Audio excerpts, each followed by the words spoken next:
Welcome to Inside Economics. I'm Mark Zandi, the chief economist of Moody's Analytics, and I'm joined by my two colleagues and co-hosts, Ryan Sweet.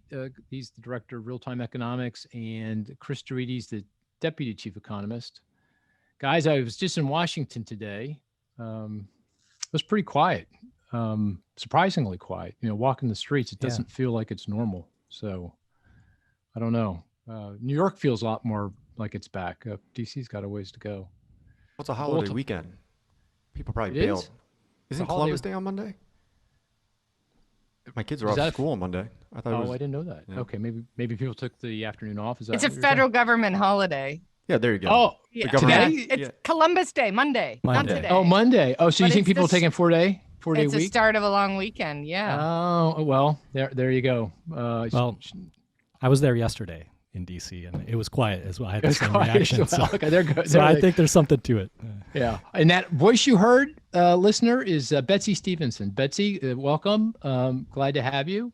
Great to talk with you. Yeah, it's a real pleasure and honor to have you. Betsy is at the University of Michigan now, teaching at the Ford Policy School. How long have you been at Michigan, Betsy? Well, I started at the University of Michigan in 2012, and I know exactly how long it's been because I was pregnant with my youngest child, and he turns 9 on Sunday. So it's been 9 years. Wow. We will all want to know, especially Ryan, are you a football fan? Are you a Michigan football fan? Oh, you know, this is like a thing you're not supposed to ask us because, like, what am I supposed to say here? I mean, of course, if I was going to be a football fan, I would love Michigan. But I care a lot about children and their development and their brains. And I find football a little bit hard to watch because I think these are really young people. And I'm not sure I should be watching them smash into each other like that. Yeah, good point. Ryan is a huge everything Boston fan, and apparently Penn State. I didn't know that about him, but a Penn State fan. And Betsy, you may not know this, but University of Michigan is undefeated, and so is Penn State, and they're going to meet when, Ryan, a couple of weeks from now? Yeah, in a few weeks. Yeah. I did not know that. No, there you go. There we go. Learned it here. I'm going to tell you. So my partner Justin has season tickets, so it's just a very divided household. Oh, so he's a big fan, Justin. Yeah. So he's been to every game so far this season. He'd have a rip-roaring conversation with you about football right now. And you know what I do during the game? I do something fun with my children because it's not very crowded around Ann Arbor during the game. Makes a lot of sense. And Betsy is a well-known, fantastic economist. You were on the Council of Economic Advisors for a couple of years under President Obama. Yeah, so that was actually an interruption in my University of Michigan time. So I came here pregnant, and then with a 9-month-old headed to DC, and spent a little more than 2 years on the Council of Economic Advisors, and returned to the University of Michigan. Was it Jason Furman who was? Yeah, Jason right. Was chair. Jason was chair, and we started on the same day. In fact, Jason played a big role in recruiting me. I didn't quite realize why he had such a vested interest at the time because he didn't tell me he was going to be named chair. But that worked out. Yeah, it was great. I feel like I learned a lot from him. And he's really, really fantastic. Yeah, he's really, really good. And before that, you were, or at least at some point before that, you were also the chief economist at the Bureau of Labor Statistics, the BLS. Actually, at the Department of Labor. Oh, Department of Labor. Oh, okay. The Bureau of Labor Statistics sits within the Department of Labor, although it's quasi-independent. There's only actually one political appointee in all of the BLS, and that's the person who's at the head. And even there, it's supposed to be a quasi-political appointee in that they are not supposed to turn over with the presidency. Because that's really, we want our data to be government neutral. Sure. We want it to just be the data. But as chief economist at the Department of Labor, I did get to work on budget issues related to the Bureau of Labor Statistics. So I felt like that was something I really needed to think hard about. But when I was chief economist at the Department of Labor, the U.S. unemployment rate was quite high. It was in that number we thought that it wouldn't hit. It was still, I think, close to 10% when I started. And so I pretty much worked on two things: extending unemployment insurance. Can we get Congress to do that? And what kind of jobs packages can we pass that would get people back to work faster? Boy, sounds very familiar, doesn't it? Yeah. Right. Yeah. Well, we'll come back to that. Yeah. Yeah. Yeah. Yeah. And am I wrong? Does the BLS also have a chief economist? No, they not? don't. No, they do not. Okay. They're really about Okay. collecting data, and it's run by just incredible career public servants who, work on designing surveys and collecting data. I mean, a lot of the actual data collection gets farmed out to census, but, BLS owns the data. And, it's been a very, I think, really important part of the U.S. government to try to keep our statistical agencies, free of any kind of policy analysis. Yeah, absolutely. Well, we actually have hired a few people from BLS, and two of our stars. One is Marissa Di Natale. He's been on the podcast a couple of times on labor market issues.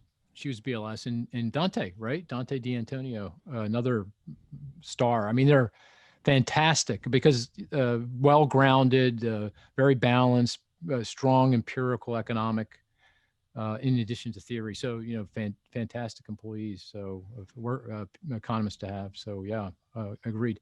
And Justin, you mentioned Justin, your husband. He's a star economist as well globally. And I've had him. You may not know this, Betsy, but he spoke at one of my conferences many moons ago. He spoke, and we were honored to have him. I do remember him telling me, I thought it was very interesting.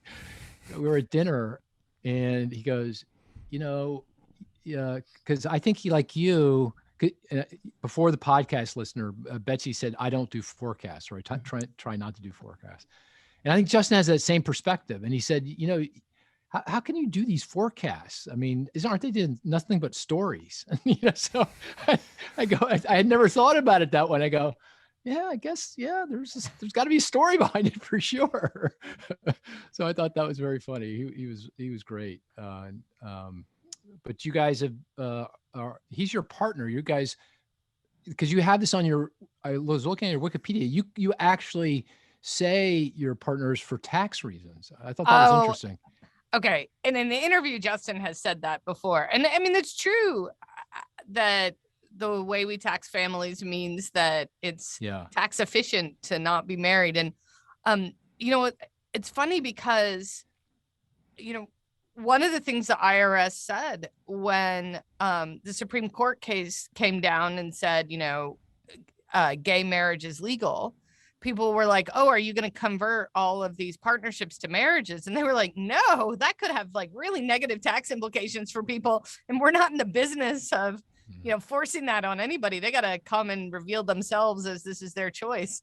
And I thought it was funny that they directly said, like, some people remain unmarried for tax reasons, which was actually quite interesting because I had wondered whether they would consider that, a reasonable choice or not. But, it's true. We're not legally married. My kids ask about this every once in a while. Like, that's a weird choice. And I was like, well, we've been really busy. Which is true. You guys are so prolific and, do such great work. So it's good, really good to have you. Thank you. And of course, this is Jobs Friday. So the first Friday every month, the jobs numbers from the previous month are released by the Bureau of Labor Statistics. A lot to talk about. So let's dive right in. And so Ryan, you want to play the game? You want to give us a statistic and have us take a crack at trying to figure out what that statistic is? All right. So I'm sure it's jobs related. This is going to be about the jobs number, right? It is. Okay. Fire away. And I think it's a good segue into the big topic, which is the job market. Right. Well, no, I think, good point. All right. It's just for everybody's edification, and I'm sure but we do this. We talk about the economic statistics, and we generally play a game to kind of make it easier to digest because it can be a little boring. And then we dive into a big topic, and it just so happens today, because we have Betsy, who's one of the premier labor economists on the planet, we're going to talk about jobs. So we're going to talk about jobs, and jobs. So we can't call it that. So what's your statistic? Okay, it's 5.969 million. Let me get this right. 696 million? No, 5.969 million. Oh, 5. Call it 6 million. We can round. Is it having to do with the unemployed, the number of unemployed? Nope. You're getting no. closer though. The number of jobs we'd have to add to get back to our old employment level. That may be the No. case, but nope. No, that's not. I think it's less than 5 million now. All right, I'll with the give you a big hint revisions. because Yeah. this is one reason, or this is key to our forecast Okay. for stronger job growth. Is this number? Okay. So, Is that the difference between job openings and unemployed? oh, The number of chips we need to get in the country. Yeah, That's right. That's great. Get those. I don't want That's a you guys good- to suffer. No, wait a second. So Okay. there's 10.9 million open job positions. So 5.9 minus 10.8 would be 5 million. Oh, That I don't think. Yeah, I don't know. No. no, that's not. Okay, fire away. What is it, Ryan? All right, so this is the first thing I went to when the job number came out is the Okay. number of people not in the labor force but want a job. Oh, Oh yeah. yeah, that's a good And one. There's a litany of reasons why people aren't in the labor force. Child care responsibilities, their own illness, and there was 1.6 million people that were unable to work because of own illness in September, which is most likely COVID related. Wow. That's a lot. 1.6 million people that couldn't work but wanted to, but couldn't work because of their own illness. They couldn't work because of their own illness. Yep, Wow, that's a lot of sick people. it's roughly the same as in August. So I mean, that's- with 200,000 cases a day and COVID tending to keep people sick for 2 weeks, I guess that number's not that surprising. But when you add it all up like that, that's a lot of people. And, it is if all those people were in the labor force, we would have had job growth over 1 million. exactly. I mean, if all those people had been able to work, Yeah. that's a great number. So just to remind the listener, the September employment report includes the week of the 12th. And if you look at the trend in COVID cases, the 7-day moving average, that was right around the peak. So that was like when things were the worst. Now we're on the other side of it. So I think job growth is really going to pick up over the next few months. Yeah, Ryan, thanks for clarifying. That's why I said 200,000 cases a day, because that's roughly where we were during the reference week. Maybe I should have started though without diving right into the game, because people don't have context. Maybe Ryan, can you just take a couple minutes and just level set? What did the report say? What were the numbers? Just so people. So have that. overall, the employment report was disappointing. We're economists, and we've We like already numbers. dove right. We were just taking it for granted, but maybe we shouldn't do that. So what were the numbers, and what was your quick interpretation of the number? So the quick interpretation is it's disappointing but misleading. So the economy added 296 or 294,000 jobs, or 194,000 in September. That's well below the consensus. It's weaker than what we thought it was going to be. The unemployment rate fell to 4.8%. It was north of 5%. But that fell because people dropped out of the labor force, so it fell for the wrong reason. So I literally wouldn't interpret too much into that. Job growth, overall job growth, was held back by the government. There was over 100,000 decline in government employment, and it's really in state and education employment, and that's seasonal adjustment issues. This is usually a big month when a lot of teachers get rehired. We might have pulled forward a little of that hiring in August, but also, there's seasonal adjustment problems that contributes that. If you strip out government, private employment was up over 300,000. That was closer to our forecast, and still weaker than the consensus though. So there was a lot of things to get. I think the knee-jerk reaction was this is a weak report, but the more you dig into it, Delta had his fingerprints written all over this. Delta's grip on the labor market's going to weaken. So I agree with Betsy that the next few months we should see much stronger job growth. So no cause for concern. Changes to our forecast because of this are going to be small. Doesn't change our Fed forecast. So overall, you want to get too hung up in one single report. Particularly again, we've talked about this in the past. Massive upper revisions to prior months. I think it was almost 170,000 net gain to the prior 2 months. Right. So September is going to get revised up. It's not going to be this week. Well, so disappointing, but misleading. Is that your interpretation, Betsy? So I wouldn't necessarily call it misleading. I think if you add August and September together, and that deals with the teachers pulled forward into August, that deals with the upward revision for August, you would still see that August plus September, even with our revision for August, is below what people's forecast for August plus September was. So there's still some disappointment, but I completely agree that Delta's fingerprints are all over this. And I never get in the business of forecasting, but I feel so strongly that the report for October is going to be better. And that's because the reference week is next week. So I know what people are behaving like right now. I see around me, I see what my friends are doing. I see what, people are chatting about on social media, and I see where the Delta cases are. The case rate is half what it was during the reference week in September. So I'm not saying it's going to be a stellar report, but it's going to be better. Do we get revisions up?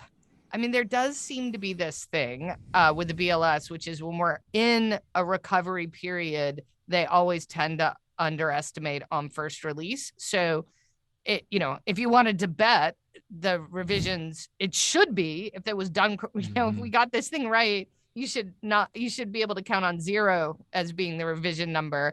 But actually, it's more than 50% chance it's an upward revision, and that's going to be true next month as well, and the month after that, because that's just what happens with the BLS as we come out of a recession.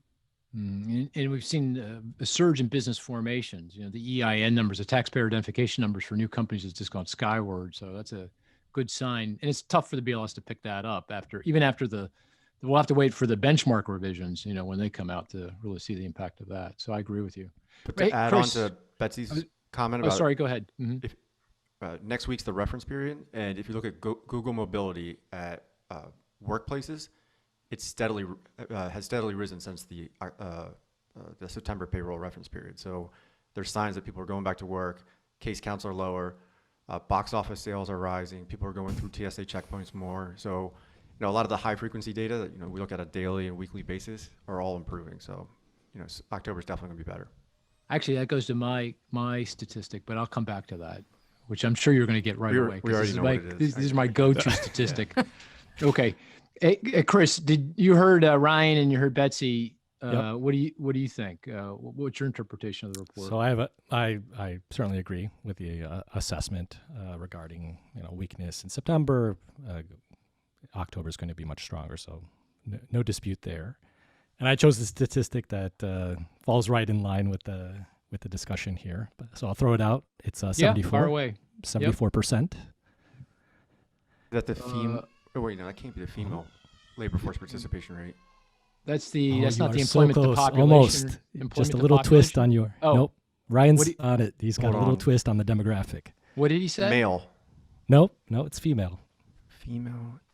Catch me up. What did Ryan say? Oh, a female labor force participation. Oh. For 35 to 44-year-old women. That's a little esoteric. Well, okay, here's why I chose. It's not just, pick one out. That is the prime age demographic that saw the largest decline in labor force participation in the month of September. So that's the relevance. And I think it speaks right to the Delta variant again, lack of childcare. I'm experiencing this myself, so anecdotal evidence here as well. Clearly, there's a real struggle there, and that is, in my opinion, holding back women from returning to the labor force. As the Delta variant continues to decline, I am expecting that to reverse, and I would support that stronger October number. Okay, so this is going to get straight at my statistic, which was 26,000. 26,000. Is it related to female labor force? Something related to women in the workforce? Yep. Okay. And it's a negative number, negative 26,000. I know what it is because I saw your tweet. I saw your tweet. Okay, You're on Twitter? I am now engaged on Twitter. I am engaged. Sarah's helping me out here, my assistant, but I knew that the problem was that anything I'd have to say, I've already said on Twitter, so you'd be able to catch my stats. I do have one other number that you might not have. well, before you go there, I wanted to ask you about that because I saw it and I was a little confused. So you're saying female employment in the month of September. So this is this is non-farm payroll jobs. Oh, non-farm payroll. Women jobs. had 26,000 fewer jobs in September than they held in August. So that means that 194,000 jobs that were gained, more than 100% of them went to men. Men gained 220,000 non-farm payroll jobs in September over August. And if you turn to the employment report, you saw it wasn't that stark, but you still see the same pattern. There was an increase in employment for women. It was much smaller than the increase in employment for men. And so, the negative number tells a darker story, but both reports and both August and September show a decline in job growth for women. Which is consistent with the Delta impact, the virus impact. Yeah. And consistent with the point that childcare, as we go back to school, is, causing a little bit of disruption. Did anyone look at employment at daycares? I did. It's 10% lower than it was pre-pandemic. It did increase, though, in September. Yes. It was up 17.8. I'm embarrassed to say I did not know that in the non-farm, this is in the establishment survey, you can see how many women are employed in the establishment data? Yeah. God, I'm embarrassed for you. I not know that. I always go B5. I always go to the household survey. Table B5, employment of women on non-farm payrolls by industry sector, seasonally adjusted. I missed that. I did. Geez, I didn't know that. I just historically always go to the household survey for that, and that showed an increase. That's why I was confused. Right, and so what you see here is that women lost a lot of non-farm payroll jobs in government. That's not surprising, right? So female employment in government jobs declined by about 90,000 jobs. So the number of jobs from August to September held by women in government went down by 90,000. They saw some growth in leisure and hospitality, but not anywhere near as much as men did. So they added 7,000 jobs. That's it in leisure and hospitality. So, you can't take, I'm going to just repeat what Ryan said. You can't take any 1 month seriously, and say this is the be all and end all, particularly when you're diving down to how many of these non-farm payroll jobs are held by women in retail trade. But, what we do see is retail trade. That's a great example of employment where all the jobs that men held prior to the recession are added back, and women are still well below the number of jobs they held in retail trade prior to the pandemic. And it fell again for retail trade in between August and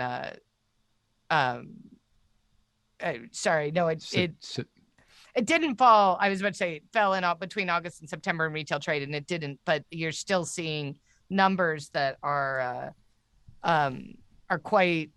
not really recovered. So it fell a bit in August over July, and then rose back up a little bit, so that it's sort of back to its July number. But you can take a look at the jobs held by women, and what we saw in August was that more than 2/3 of the job gains in non-farm payrolls went to men.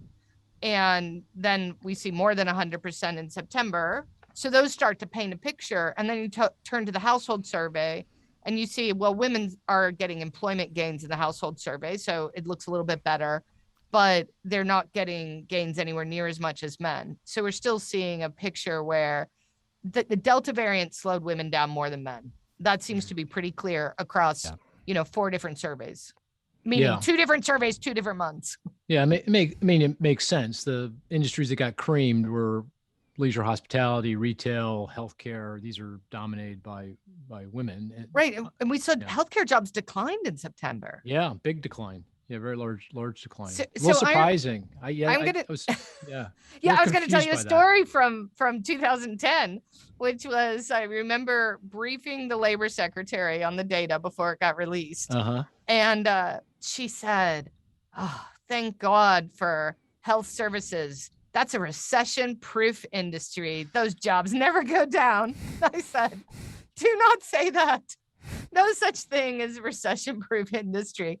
But we just had enormous demand for healthcare, and in a normal recession, people don't stop getting medical care as very much.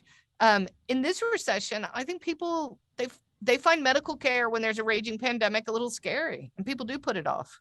Well, there might be some labor supply issues there too, right? I mean, Absolutely. Yeah, I mean, if you listen to any hospital, they're saying, I just can't get people. I just can't, because they're sick or they're burned sick, out, or they burned out. died. Yeah. We did actually lose some healthcare workers during this pandemic. Yeah. We never talk about that, but we lost some workers, and then we've got people who are burned out, who have decided it's too risky, and people who retired early because they thought it was too risky. I mean, I've got a number of letters in the mail from healthcare providers saying, at my family's request, I have sped up my retirement, and we will be transitioning your patient file to, and so I do think it's there are both demand and supply issues going on. Well, the other issues, if you look at nursing homes and other assisted care, that was declining before the pandemic, and obviously got crushed because of the pandemic and continues to decline. I think people are just very nervous about having parents or their grandparents in that kind of a care environment in the pandemic. So. I mean, this is why it's so important that of the many, there are many things I would like to see get done from a public policy perspective, but increasing funding for home-based healthcare is really going to be important, because people are frightened of nursing-based care, and 2 out of 3 people who provide care for an adult that needs care are women, and a lot of those women aren't able to work because of the care demands. So we got to figure something out, or we are going to find that not all women go back. Yeah. Well, there's a lot to unpack, and we'll come back to many of the things we just were discussing. But should I give you my statistic? I mean, I think you'll probably get it the guys will get it pretty quickly. 94.1. 94.1. Chris, you can have this. Go ahead, Ryan. No, It's a slam dunk, isn't it? No, Too easy. You got your record. What is it? What's up, Chris? Ryan's got the record. I want to see another W for you. Go ahead. No, this one doesn't count because this is like padding. Well, what is it? Our CNN back to normal index. Wrong. That's dead wrong. Really? That is what you thought it was? You always go to the CNN back to normal. I'm kidding. It is. That's what it is. All right. So, Betsy, I was about to check our website. I was like, did we put the wrong number up there? we put together this what we call back to normal index. Is a compilation of a lot of government statistics, but a lot of third-party data, Google mobility, home-based, TSA, checkpoint data, just a lot of third-party data. We use statistical techniques to combine it and come up with an index equal to 100 on February 29th, 2020. So right before the pandemic, and it's daily data. We update it every week. And it turns out to be we do it by state too. So it's quite interesting to see. And it's very sensitive to the pandemic. We could see when Delta hit, it hit the South hard and fast. And so Florida, which had come all the way back, sunk back into the soup again. But it now feels like, and this is the thing that's so encouraging, it's turning more positive. We had been down to 91, 92% of normal. Now we're 94%, and it all feels like we're moving in the right direction. So I, like you guys, I do forecasts all day long. I continue to do forecasts. I'm forecasting October, November, December should be good months. I think we're going to get, something closer to 1 million as opposed to 500, certainly as compared to 250,000 or 300,000. Well, the number that Ryan started off with, the number of people who were sick and couldn't work. Yeah. I mean, if we just have that number, that, makes a huge difference. Yeah. And actually it's interesting because I have one more statistic if you want to hear my statistic. Yeah, far away. It's 394,000, but I will tell you right up, it's negative. Negative 394,000. Is it some decline in some part of unemployment? Like yes. long okay. It's long-term unemployed? Decline in the number of employed of, decline in the number of employed of a particular demographic. Employed, not unemployed. Employed. Oh, 394,000. And this comes from the household survey then. Yeah, from the household survey. Yeah. I don't know. I didn't catch that. Women. No. Women were up. Women were up. Yeah, they were up. Yeah. I don't know. Was it older? People with a high school degree only. Oh, that's a good one. That's a good one. Yeah. So what we saw in that household survey was a big decline in the number of people employed that have only a high school degree, and a decline in the number of people employed who have less than a high school degree. And we saw all the employment gains were among people with a college degree or some college. Mm-hmm. So it's really, that K-shaped recovery everybody talks about. You really see that in the household survey this month. And I do wonder if some of that was like, those are people who work in-person jobs, and if they're sick, they stay home. Right.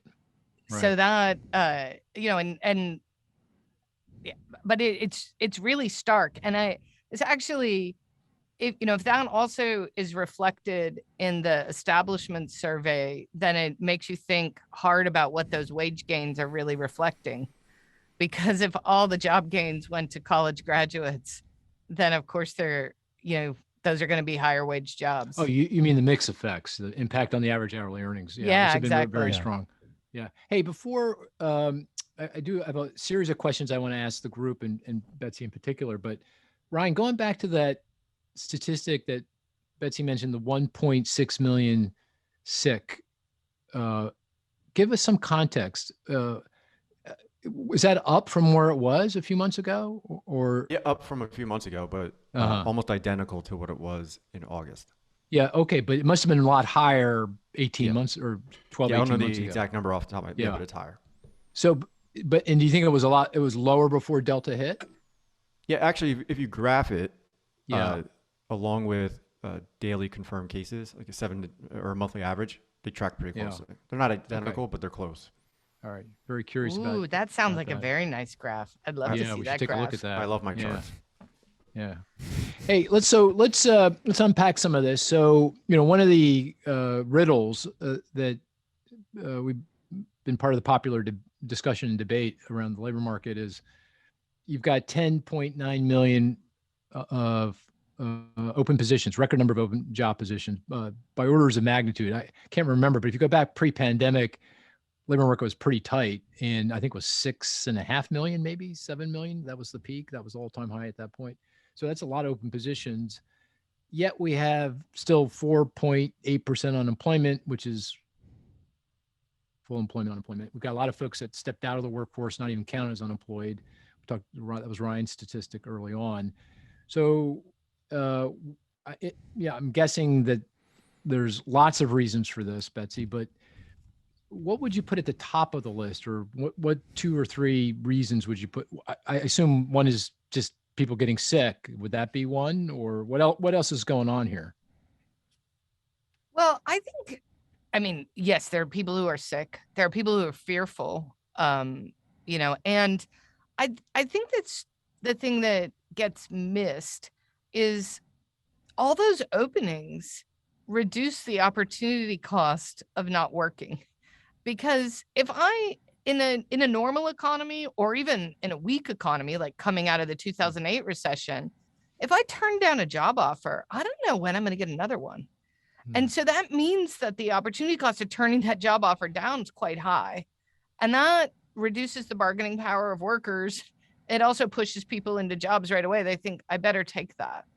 All those openings tell people that, if you feel like maybe it's too risky, there are too many people getting sick, and you wait 2 weeks, you're not going to lose much. You're going to be able to get another offer in 2 weeks. That's an interesting point. If you think that this offer you've just gotten is too poor, like, $14 an hour, I really want to hold out for 15. You're not really risking not being able to get 14 back, right? You're going to get, you're going to be able to get that $14 offer if you turn it down and work, search another week or two. So, and the chances that you get a higher offer are pretty good. So, if you think about the way economists think about where should you set that reservation wage, that wage where you say, I should take it. Well, you're going to set it much higher when we've got record number of job openings. And that's I think an interesting point. I hadn't even thought of that, but it makes a lot of sense. And I think that's just a big part of what's going on. And what that does is it just slows everything down. Yeah. Because employers get reluctant to make that higher offer. They're not quite sure themselves. And workers are like, no, I'm just going to keep looking. And, the good news is that once people settle down, or actually people should be in jobs that they're happier to stay in. We should see a decline in separations going forward if that's really what's going on. And so, I'm optimistic that we're going to have a rougher road getting to a full recovery. But once we get to a full recovery, people are in jobs that they're going to feel more settled in, that they're not going to be, have their eye as close to the door as maybe in the past. So I don't think this is necessarily a bad thing, but I think that's a big part of what's going on. One other theory that was proffered, I haven't heard folks talking about this as much, maybe just because the data doesn't bear it out, is that all of the government support, particularly the supplemental unemployment insurance that was provided to workers, as a reason for workers not going back. I mean, if you go back a few months ago, that's all I heard, particularly from business people, that was the reason why people weren't going to work. What do you think of that idea? And any evidence bearing on that? Well, I think that it's, what people were saying was, well, if you're gathering unemployment insurance today, you might as well wait until you can go out there and until the unemployment insurance ends, and then you can try to find a job. And I just don't think that was what was motivating people as much. I think that it provided a cushion that allowed people to say, I don't want your job, I'm going to keep looking. I think that cushion, though, it's more about the overall safety net that we provided people during the pandemic. So I think the stimulus did that as well. I think the moratorium on evictions, I think the child tax credit, all of these things, they didn't tell people not to work. They said, if you don't take the first job you're offered, you're not going to starve to death. So you can decide you're going to look a little bit harder. You can go back to school. You can get that credential you want. You can think about moving to a different location where there might be more jobs available. I think it just gave people a little bit more freedom to be able to make better choices and different choices. And I think that it's all about slowing things down more than I think it's about people saying, I'm just going to sit at home and not work. I think, it seems like what people are doing at home is trying to figure out what their next move is and what they want to do. It's not sitting at home and thinking, this is the life, I can just pull in the government check and I don't need to work. The thing that employers are upset about is all this cushion gave workers a lot of bargaining power. So they look them in the eye and they say, no, I don't want that offer. That's a terrible wage. You're going to send me my schedule without any input from me 3 days in advance, and I don't have any control. No, I don't want that kind of job. So what we're with higher wage workers, we're seeing things like, you want me back in the office 5 days a week? No, I'll quit. Thanks. It's across the spectrum where workers are saying, these are the conditions I want. And if I can't get them, I'm just going to look for something else. And it is, the bad thing is all those jobs out there, or the good thing is all those jobs out there, give them the freedom to do that. And that plus government support that means that people don't fear that if they don't, that they're not bringing home a paycheck right this very second, that they're going to starve to death. I think that this has given us this big increase in worker bargaining power. And you mentioned like 2019. We spent years saying this labor market's awful tight. When are wages going up? When are workers going to get some bargaining power? And there was no worker bargaining power to be seen. We'd sort of squint at the data and be like, maybe we're seeing some wage increases somewhere along the distribution. And I started to see some higher wage workers saying things like, I've always wanted to move to Colorado. Can I work remotely? But what we've seen now is just a massive surge in sort of workers asserting what they want and then actually acting to try to get it. Yeah. No, now we do have some data that goes back to the question around UI and its impact on labor markets. The state level employment data, half the states roughly ended the supplemental UI earlier than was in the legislation. The American Rescue Plan allowed for that supplemental UI to extend through the early September. And some of the southern western states decided, well, they bought into the idea that this was causing people not to go take those open positions. So therefore, they ended the supplemental UI early. And then half the other states, mostly in the Northeast and the West Coast, kept it to the end of September. And if you look at what happened to jobs in June, July, going into August, there's no discernible difference, at least not, to the eye. There's no discernible difference in terms of job growth in the states that ended early and those states that kept it on through the end. So that, I'm sure there's a lot of micro data we're going to have to sift through, and there are going to be revisions, and we'll see how it all pans out. But at least so far, the data seem to suggest that theory as to why people weren't taking those open positions is a pretty thin one. I don't. I mean, the thing is, it was sad. It was really, ending those benefits early was sad. It didn't increase employment. And, the critics of the studies that showed that it didn't increase employment have said, well, those are also all the states that had the Delta variant surging. So, it's hard to know. I was like, well, yeah, but that's also why they probably shouldn't have ended unemployment insurance early.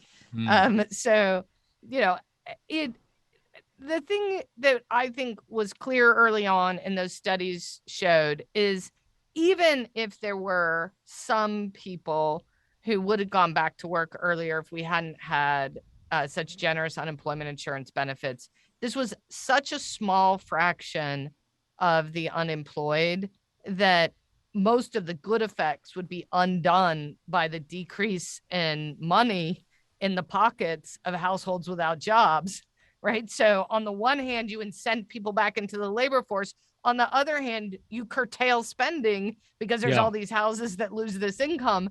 And then the whole thing sort of comes out in the wash as a big nothing burger, except for it's not a nothing burger. It's a big decline in the well-being of people who don't have jobs. Yeah, right. Going on to wages, you brought that up, going back to the pre-pandemic. As I recall, the wage growth, at least as measured by the Employment Cost Index, the ECI, or even by the Atlanta Wage Tracker, which tracks the same individuals over time based on individual data.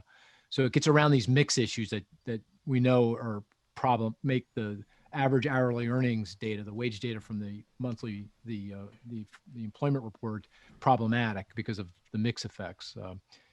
That was pretty strong, pre-pandemic, and we're right back to that level right now, pretty close to that rate of growth, somewhere around 3.5%, something like that. Does that kind of wage growth, and of course there's the other thing to throw into the conversation is that, inflation is on the high side right now. Consumer price inflation is 5%, lots of reasons for that. But with that backdrop, are you at all concerned that what's going on in the labor market, the acceleration in wage growth, is an inflationary problem? Is it contributing to the inflation we're seeing? Is it a problem going forward in terms of undesirably high inflation? Does that worry you at all? Well, I'm guessing that you guys have actually done the calculation so you can say exactly what it's contributing to inflation right now. My understanding is that it's pretty small in terms of, its current contribution. I'm more concerned about the decline we've seen in the labor share of income over the last, several decades. And now I was actually just teaching this to my students. And I said, when I was a youngster, when I was in college, I was told the labor share of income was fixed over time, fixed over countries. It wasn't going to change. And, in graduate school, that was sort of what I was taught. And then we start looking at the data and we're like, it looks like it's falling. And then it kept falling and kept falling. And now we know the labor share of income has fallen. And that means, just in case not everybody's fully up to speed, it means if we took all of GDP and said how much of that goes to the workers and how much of that goes to the owners of capital, the share going to workers has been declining. And I think that that's a problem for the economy. I think we have to solve that problem. So I'm not worried about wage increases. Wage increases can contribute to inflation, or they could contribute to a rise in the labor share of income. So it depends on whether they're coming out of profits. If, we have some businesses that are feeling a little bit of the squeeze and some of their excess profits are having to go to labor costs, but they don't pass it on to consumers, or whether, this happens in very low margin industries where they pass the costs on to consumers. And it's also going to depend on whether we see workers getting more productive. So I'm not worried about, some of the scare stories are about here's a fast food restaurant and they've just introduced an AI machine that's going to do order taking at the drive-through, and we're seeing workers replaced at the fry station with a robot. Those things will make all the rest of the workers in the fast food restaurant more productive and justifies higher wages for them. And, a lot of those jobs weren't the world's best jobs anyhow. So as long as we, sort of keep growing and we keep training workers and we keep finding places for them to be, those kinds of investments, I'm thrilled to see businesses making them because they'll justify higher wages for people. Yeah, in fact, we're productivity growth has accelerated, consistent with the strong wage gains. So the unit labor cost, the difference between wage growth and productivity growth, that has not budged. That has not changed. So businesses are still enjoying these very high margins and raking in a lot of earnings. Corporate profits are very strong, despite the increase in wages. So at least so far, obviously, there's a script to be written, but at least so far, it doesn't feel like the wage gains are problematic in terms of inflation. It seems to me like inflation's pretty obvious. Container ships are, they're what, quadruple what they used to be, and the ship cost from Shanghai to New York, the container shipping costs are 4 or 5 times what they were because of the pandemic. Yeah. Right. So that's going to push some prices up. And, I think that stuff's going to get ironed out. I thought the magic that we saw with the pandemic was, who bought masks in the United States in, February 2020 or January 2020? And now, I can go to the store and pick up a box of 100 masks at just about any store.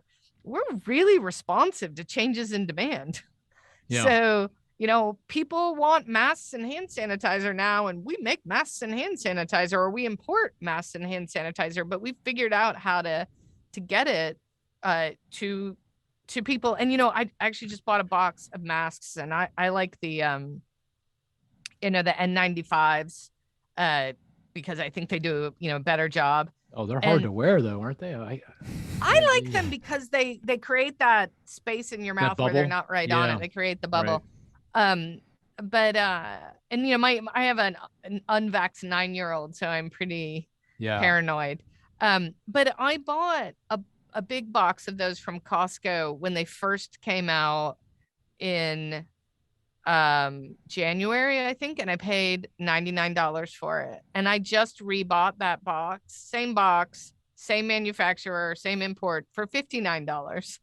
And so that price coming down, that's like, okay, yeah, we supply masks now, right? And the supply increased and, so I do think we see like a lot of weird temporary price fluctuations going on that reflect the supply chain problems and our shifts in demand. And I do think people might have permanently changed what they consume going forward. And we're still trying to learn exactly what those permanent changes are.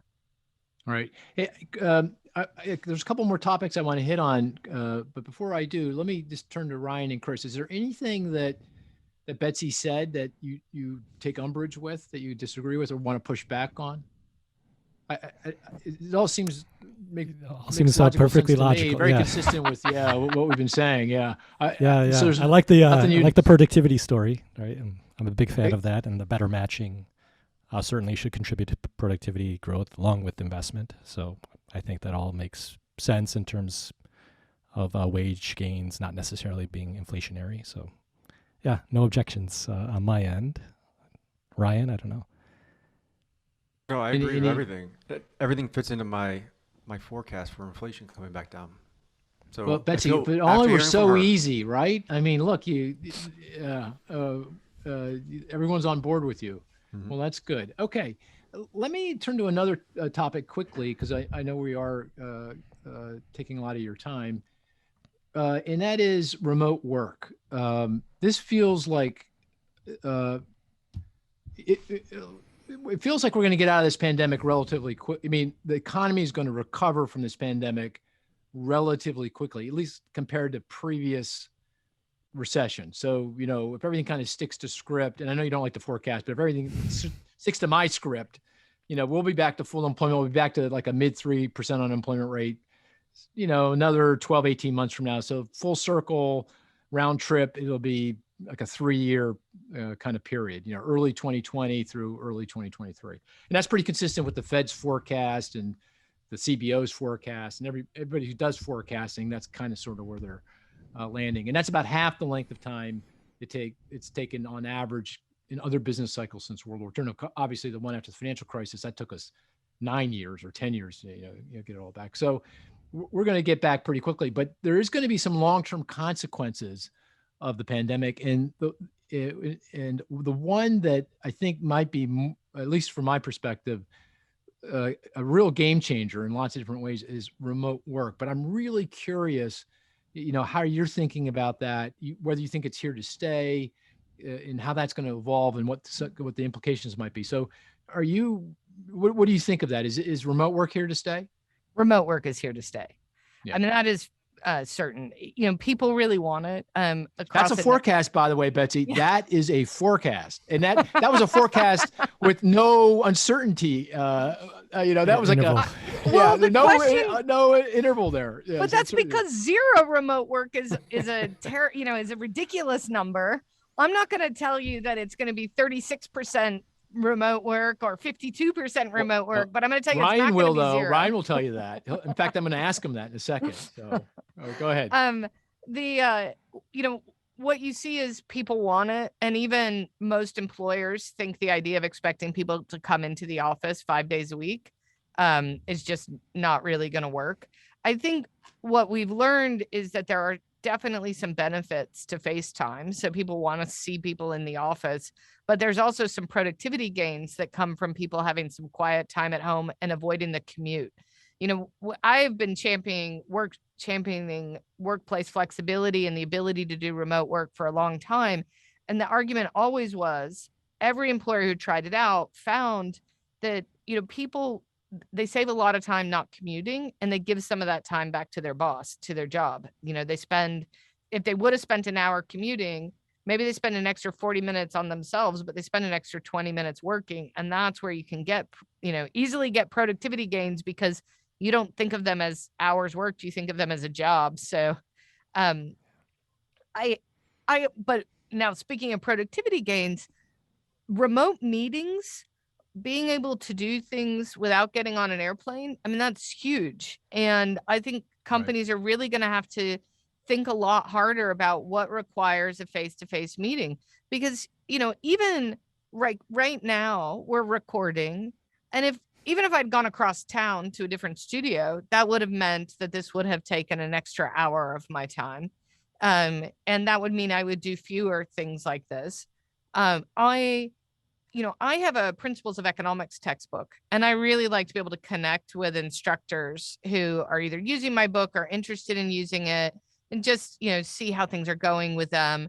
I used to fly out to universities and, give talks about economics teaching to instructors and watch them teach. And I can now join their class and be a, guest lecturer for 10 minutes. And it takes me, 20 minutes of log in, do the little guest thing and leave. Or so these things, I can do a lot more of them. And I can't imagine why I would want to go back to so many things, in person. And even at the university, they said to us this year when it came to academic seminars, well, why do you need such a big budget for so many airplane trips when we can have you do like half of them in person and half remote?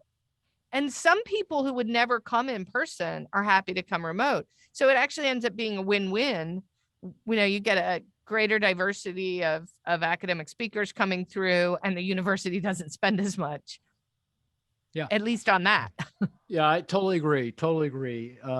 Ryan, do you know offhand from the BLS report, today's report, what percent of folks are working remotely because of the pandemic? You do? You know that? Oh my gosh. Ryan, do you? Yeah, but you go ahead. Well, I might be wrong, but my memory was it was 13%, which was smaller than I thought. What is it, Ryan? Do you know? It's like 13.1. Oh. Yeah, no. She's on it. She got it. That is so rude, Ryan. Yeah, like, Betsy, you don't know it's 13.1. No, because when the podcast is over, Mark will call me and be like, "It was 13.1. Why didn't you?" We go up.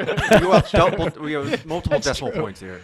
Well, I think it's low because that's affected by the pandemic, right? Correct. I mean, they're saying I'm working at home because I can't work wherever because of the pandemic. So that's why that's come in. But that doesn't mean that's not the number that are actually working remotely are a lot larger. Like I don't need to work at home. I could be in the office and I'm working at home, but not because of the pandemic. Right. So I'm not counted in that. I wouldn't be counted in that statistic. Oh, that's a great point. Yeah. I wouldn't be counted in it either. Yeah, that's right. Hey, one thing about this remote work, I'm really curious how you're thinking about this. So remote work, how's that going to affect wages? It's like, okay, I'm a Moody's employee. I work in New York. Moody says you can work wherever you want. And I say, okay, I'm going to go work in Tampa, Florida. Wages in Tampa are a lot lower than in New York. Moody says, and by the way, this isn't what Moody's is saying. I'm just picking on Moody's. We can talk about Moody's policies, but let's pick somebody else. Goldman Sachs says, okay, you go to Tampa, but your wages have to now be more consistent with Tampa wages. Well, what if then JP Morgan swoops in and says, we'll pay you a little bit more. We don't care you're living in Tampa. Okay. So you think that's what's going to happen? So here's the thing. If you got labor demand and you got labor supply. So I think that you're not going to be able to pay people like, oh, wages are lower in Tampa, so I'm going to pay you less because you're in Tampa. I don't see how that sticks, because you could get an offer from somebody else. But what will happen is there's a bunch of people who are like, there's no way I'm working in New York City. I'm not moving to that city. And Goldman couldn't hire them, but now they can, because they're willing to hire people living in Tampa, or they're willing to, hire people living in, Nebraska. And that means that they have a greater number of people that they can select from. That will push wages down. That will even push wages potentially down for people in New York, right? Because overall, the supply of people who the labor supply of potential workers for Goldman Sachs just went way up. And what that will do is, push wages down. What's likely to happen, though, is, it's going to be a tool that some employers might use to pay people a little bit more. You want to pay people what you think that individual person is worth in terms of what they produce, I want to be really careful here because I never think somebody's salary is what their worth is, but exactly. you want to be able to pay somebody based on, what kind of value you think they're bringing to the firm, but you can cause a lot of animosity and reduce overall productivity if you're paying people a bunch of differentiated amounts. So I can imagine a lot of companies trying to lean on the well, I'm really paying you less because you live in Tampa, not because, Mark, you're just less productive than Ryan. Right. That, but at the end of the day, if, you're worth the wages you were getting paid in New York, then you'll have a bunch of other competing offers that will bid those wages right back up to what you were earning in New York. Yeah, I think a lot depends on the occupation, right? If you're in an occupation that you're in a national market or a global market, then you're right. I mean, it doesn't matter. You're going to get bid. Your wages are going to get bid right back up. JP Morgan's going to come and say, "I'm going to pay you more." Yeah. Why wouldn't I do that? But if you're in an occupation where the labor supply is more of a local supply, that may be folks that work in back office operations, for example. Yeah, but that's the whole point of remote work, is that this is what's happened, is it has changed who you can hire all around the country. So it's helped people in weaker labor markets. Now they can reach out to stronger labor markets and say, hello, I'm available. I can do it just remotely. And I think that one of the things, this is part of this sort of grand reallocation, is, will we see employers who can have people work remotely hire people who live in areas they've never had them work before? And what I saw prior to the pandemic was a lot of companies that would bring people in, get to know them. You'd get some work experience. Maybe you worked there 1 year, 2 years, 5 years, and then they were willing to let you move somewhere else, right? Like my publisher, one of my development editors, lives in North Carolina, not New York, but she worked in that New York office for a number of years. They all know her really well. And now they let her live in a place where she can afford to buy a house, North Carolina. It's funny because I was talking to her. She was interviewing someone the publisher was hiring, and she's like, yeah, they better live in New York. So there's still a view that new employees need to start in the home office. But I think that there's going to be some willingness to hire people with a plan to have them work remote. And I think that will change the labor supply, particularly in labor markets that were very tight prior to the pandemic. And it will help people get jobs who live in labor markets that were quite weak prior to the pandemic. Okay, one other set of questions, or one question, because we are running out of time. The President Biden has put forward a very ambitious legislative agenda around various social programs, housing, healthcare, education, childcare, elder care, climate risk mitigation. That's in addition to the public infrastructure plan that's working through Congress as well. The administration argues that the plan will help long-term growth in different ways and improve labor productivity, but also labor force participation. Do you buy into that? And of all of the different elements of the agenda, the Build Back Better agenda, which one or two of those things do you think is going to be most impactful in terms of affecting long-term labor force participation or growth? So I absolutely believe in that. And I did this little experiment with my students the other day, which is I showed them how much higher incomes would be if we could have maintained the total factor productivity growth we saw in the 50s and 60s through, to today.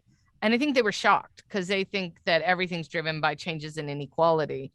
But what were we doing in the 50s and 60s? Well, we had the most educated population in the world. And we've really fallen behind on that. So what have other countries done? They've invested more in early childhood education, which gives kids a really good start, a foundation for building more knowledge and becoming more productive as workers. And they've also invested more in making it affordable for them to go to college and complete college. So we start kids in college at similar rates to other developed countries, but we don't graduate them. And one of the reasons we don't graduate them is the financial pressures. So from investing in early childhood education to college, I think all of that is absolutely critical to returning us to being more competitive with other countries and in terms of the productivity of our workforce. I think, you can only grow so much by raising labor force participation, because you grow as the labor force participation rises, and then, it can't go past 100%. So, but, I think the key is to not think just about how much labor force participation rises, but how much you build a more productive workforce by helping foster continuous work experience. So if we, keep women in the labor force and, through the time period in which they're having children, and we keep them connected to the labor force and they stay in the labor force, it's not just we'll have higher labor force participation, but we actually have more continuous labor force experience that leads to more productive workers.